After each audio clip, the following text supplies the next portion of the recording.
in 1971. Sweet. Billy, what is the truth to you? The truth? Yes, what does truth mean to you personally? Wow, that's a big question. What comes to mind? Truth? Wow, it's quite elusive. Wow, I really don't know how to answer that question. Is truth important? Wow, I don't know if I could do this. Truth. Um, What is the truth of your life? Are you talking about a big global truth, like as in a religious kind of Your the perception the of meaning truth. of life? Has it Well, I mean- changed ever since you were little and the way you look at it now?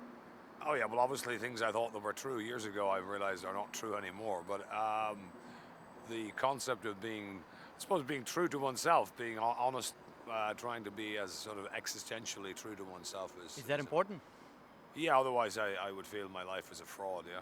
Fraud. Yeah, I would feel my life as a bit fraudulent if I wasn't being truthful to myself. I see. What are you doing with your life? I have two jobs. I work as a language teacher and I also work as an arts journalist. I see. Do you lie? Do I lie? Yeah, occasionally. What makes you lie? Sometimes to protect myself or to sometimes a lousy excuse if I want to cover. Is it like a up. shield? Lying is like a shield? of some Yeah, sort? but it's a bit dangerous because for every lie you tell, you nearly have to have another 3 ones to cover up the original one, so it gets a bit out of control. I see. Who is it easier to lie to, men or women? I suppose it depends on the woman, you know. Not all women are... No, I don't break it down upon gender, whether men are easier or women are easier to lie to. I see. And is there much truth going around in Ireland?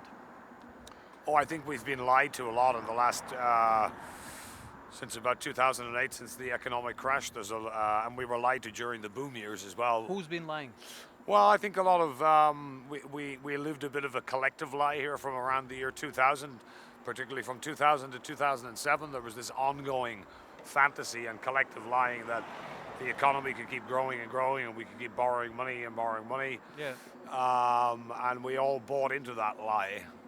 And then I suppose the politicians and bankers, but also I think there's a certain amount of personal responsibility for it because the banks were loaning money to everybody and everyone was quite happy to Like the hot potato? to avoid the obvious truth that simply couldn't go on. I mean, the rates of inflation and the rates of kind of houses that were once valued at sort of 50,000 euro suddenly being worth 350,000 euro, and nobody was prepared to shout stop.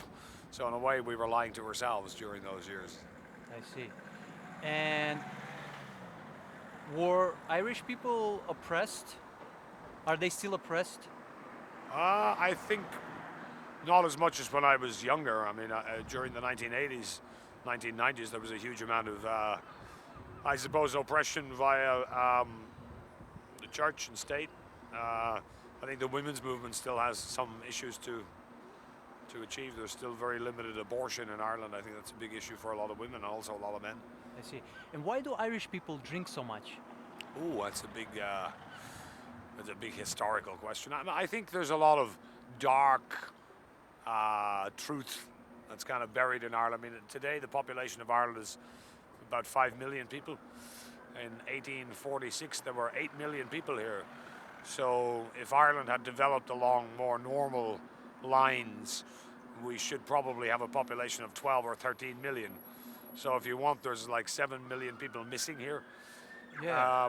I think a lot of the drinking was originally probably to do with dealing with horrendous circumstances, and drinking offered a temporary escape from.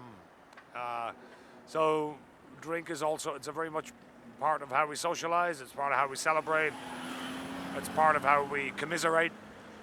There's probably hardly any social situation in Ireland that's not intimately tied up with drink. I see.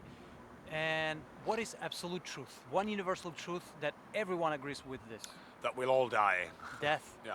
Death is the big leveler. I see. Thank you. You're welcome.